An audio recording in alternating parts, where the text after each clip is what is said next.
आप सभी का हमारे YouTube चैनल पर स्वागत है। जैसा आपको पता है कि हमारे चैनल के द्वारा तमाम वो जानकारियाँ आप सभी को दी जाती हैं, चाहे जानकारी लीगल हो, क्योंकि आप जानते हैं समाज में तरह तरह के लोग होते हैं और ये जानकारियाँ आप सभी के लिए महत्वपूर्ण होती हैं। हमारे चैनल का उद्देश्य ही है कोई भी, चाहे कोर्ट संबंधित कोई भी आदेश हो जो आपके लिए बहुत ही उपयोगी हो सकता है, तो आशा है जो भी भाई बहन हमारे चैनल को देख रहे हैं, जिन्होंने चैनल को सब्सक्राइब नहीं किया, पहले सब्सक्राइब कर बेल आइकन दबा दे, लाइक एंड शेयर कर दे। इन सारी जानकारियों से आप सभी को बहुत ही फायदा होगा, क्योंकि आप जान रहे हैं कि समाज में तरह तरह के भ्रांतियां उत्पन्न हैं और उसके अलावा कोर्ट कचहरी या तमाम ऐसी जानकारी आपको नहीं मिल पाती हैं जो आपको समय पर मिल जाए तो आपके लिए बहुत ही फायदा हो सकता है। तो देखिए, पत्नी की अनचित मांगों को पूरा करने के लिए पति और उसके परिवार के खिलाफ अक्सर आपने देखा है कि धारा 498A आईपीसी का इस्तेमाल किया जाता है, जो कि दुरुपयोग की प्रवृत्ति बढ़ रही है। 498A, आप जानते हैं इस धारा का उपयोग आप देख रहे हैं, इसका प्रचलन बढ़ गया है और ये बहुत सी आप देखेंगे जगह इसका प्रयोग किया जाता है। पति पत्नी में आज जैसे ही आपसी विवाद बढ़ा या कोई हुआ और इस धारा का प्रयोग बहुत ही प्रचलन में हो गया है, तो उसी में आप देखेंगे कि 498 आईपीसी का इस्तेमाल किया जाता है। दुरुपयोग की प्रवृत्ति बढ़ रही है। इस सुप्रीम कोर्ट ने बोला है इस चीज़ के लिए कि इसका दुरुपयोग हो रहा है। पूरी खबर हम देंगे, उससे पहले आप सभी चैनल पर नए हैं, चैनल को लाइक सब्सक्राइब शेयर कर लें। हाँ, जो भी भाई बहन फतेहपुर के हैं, फतेहपुर उत्तर प्रदेश के हैं, वो ज़रूर कमेंट करें और उनको लीगल एडवाइस या लीगल संबंधी जानकारी चाहिए तो हमारे चैनल के द्वारा उनको मिलेगी। तो जो कि फतेहपुर उत्तर प्रदेश के जो भी भाई बहन हैं वो ज़रूर कमेंट करें, ठीक है, जो देख रहे हैं फतेहपुर उत्तर प्रदेश या अन्य जगह से, ठीक है, कमेंट ज़रूर हम चाहते हैं आप सभी का। आपने एक चर्चित केस देखा होगा अतुल सुभाष का। अतुल सुभाष का एक चर्चित केस देखा होगा जिसमें उसने सुसाइड किया है और उसने वीडियो के माध्यम से तरह तरह की बातें भी बताई है। तो दुरुपयोग सही में हो रहा है और बहुत से ऐसे भाई बहन हैं जो ऐसे कदम उठा रहे हैं। मेरी अपील है वो ऐसे कदम न उठाएं और कानून का सहारा लें और अपनी जो भी चीज़ें हैं, जैसे ये गलत कदम है, उनको मत उठाएं और अपने को मजबूत करें, कानून का सहारा लें। और मेरा एक ही उद्देश्य है कि आप इन सारी जानकारियां आपको मिले जिससे आप ये गंभीर से गंभीर कदम न उठा सकें, क्योंकि कोई एक आदमी चला जाता है और परिवार वीरान हो जाता है। तो अतुल सुभाष का आपने देखा है, बहुत ही चर्चित केस है जो कि आपको न्यूज़ वगैरह में देखने को मिल रहा है, ठीक है। तो चलिए देखते हैं।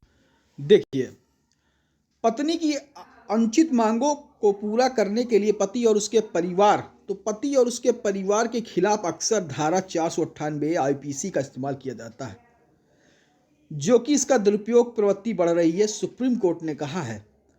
तो पति और पत्नी के ससुराल वालों के खिलाफ जो धारा 498 आईपीसी का जो मामला खारिज करते हुए, मतलब उस मामले को सुप्रीम कोर्ट ने खारिज कर दिया। खारिज करते हुए सुप्रीम कोर्ट ने फिर एक बार वैवाहिक कलह से उत्पन्न घरेलू विवादों में पति के परिवार के सभी सदस्यों को फंसाने की प्रवृत्ति के बारे में आगाह किया है, जो कि 498 लगा दिया जाता है। क्योंकि कभी कभी लोग कसूरवार होते हैं। मेरा ये मानना नहीं है कि लोग कसूरवार नहीं होते, कभी कभी लोग कसूरवार भी होते हैं, लेकिन बहुत से ज़्यादा देख रहे हैं कि बहुत से ज़्यादा ये मामले आप देखेंगे इन धाराओं का दुरुपयोग भी हो रहा है। इनके साथ साथ कई चीज़ें जो असली चीज़ होती वो भी दब जाती, लेकिन किसी भी धारा का गलत या अनुचित प्रयोग नहीं करना चाहिए जिससे कोई भी व्यक्ति गलत कदम उठा न सके, जैसे मामला मैंने आपको बताया न्यूज़ में छाया हुआ है। साथ ही कोर्ट ने पति और उसके परिवार के खिलाफ व्यक्तिगत प्रतिशोध को बढ़ावा देने के लिए धारा 498A आईपीसी जैसे प्रावधानों का दुरुपयोग करने की बढ़ती प्रवृत्ति की आलोचना भी की है। साथ ही देखिए कोर्ट ने भी कहा है कि 498 जैसे आईपीसी प्रावधानों का दुरुपयोग बहुत हो रहा है और कहें तो ये प्रचलन टाइप का इसकी प्रवृत्ति की आलोचना कोर्ट ने की है। पिछले महीने भी कोर्ट ने अदालतों को चेतावनी दी थी कि वे यह सुनिश्चित करें कि घरेलू क्रूरता का आरोप लगाने वाली पत्नी के कहने पर दायर आपराधिक मामलों में पति के दूर के रिश्तेदारों को अनावश्यक रूप में न फंसाया जाए, जो कि आप जानते हैं 498 ये मामला आपराधिक मामला दायर किया जैसे पति है, उसके रिश्तेदार है, तमाम लोगों को फंसाया जाता है। वही चीज़ इसमें कहा गया अनावश्यक रूप से फंसाया न जाए। सुप्रीम कोर्ट का एक टिप्पणी है जिसमें आप देख सकते हैं जस्टिस वी नागरत्ना और जस्टिस एन कोटेश्वर सिंह की खंडपीठ ने कहा कि आईपीसी की धारा 498A का प्रावधान पत्नियों और उनके रिश्तेदारों के लिए पति और उनके परिवार के साथ बदला लेने का कानूनी हथियार बन गया है, जबकि इस प्रावधान के वास्तविक उद्देश्य को नहीं समझते हैं। यह प्रावधान महिलाओं पर उनके पति और उनके परिवार द्वारा की जाने वाली क्रूरता को रोकने के लिए लाया गया है, ताकि राज्य और द्वारा त्वरित हस्तक्षेप सुनिश्चित हो सके। जस्टिस नागरत्ना द्वारा लिखे गए फैसले में कहा गया कि आईपीसी की धारा 498A को संशोधन के माध्यम से शामिल करने का उद्देश्य महिलाओं पर उनके पति और उनके परिवार द्वारा की जाने वाली क्रूरता को रोकना है, जिससे राज्य द्वारा त्वरित हस्तक्षेप सुनिश्चित हो सके। हालांकि हाल के वर्षों में देश भर में वैवाहिक विवादों में उल्लेखनीय वृद्धि हुई है। साथ ही विवाह संस्था के भीतर कलह और तनाव भी बढ़ रहा है, जिसके परिणाम स्वरूप आईपीसी की धारा 498A जैसे प्रावधानों का दुरुपयोग एक पत्नी द्वारा पति और उसके परिवार के खिलाफ व्यक्तिगत प्रतिशोध को उजागर करने के लिए उपकरण के रूप में किया जा रहा है।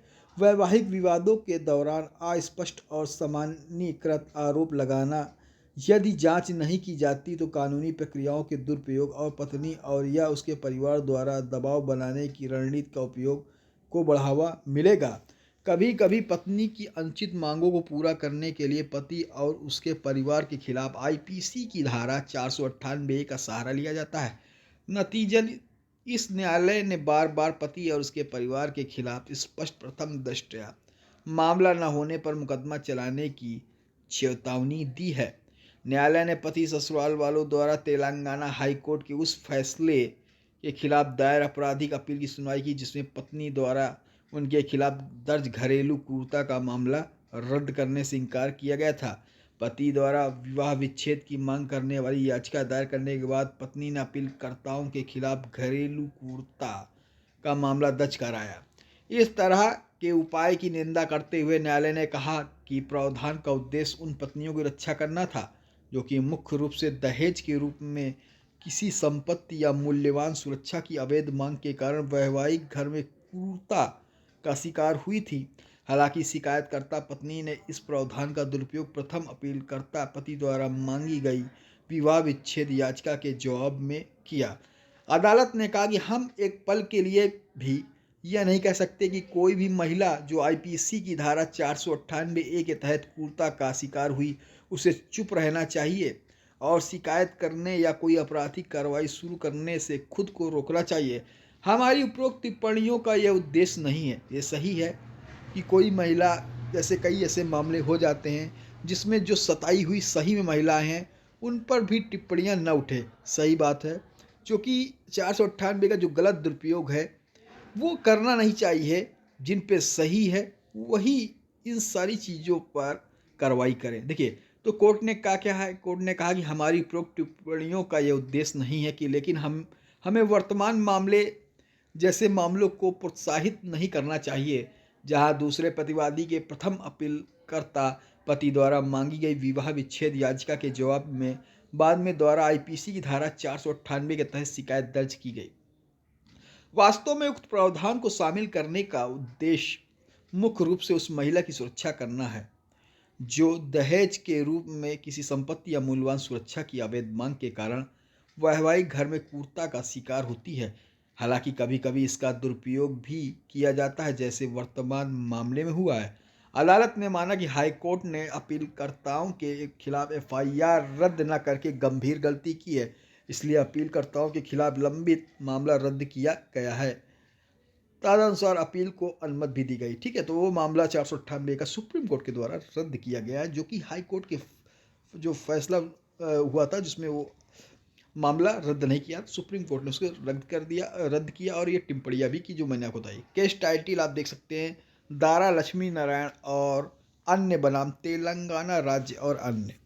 ऐसी तमाम सूचनाओं के लिए हम आपको जानकारी देते रहेंगे।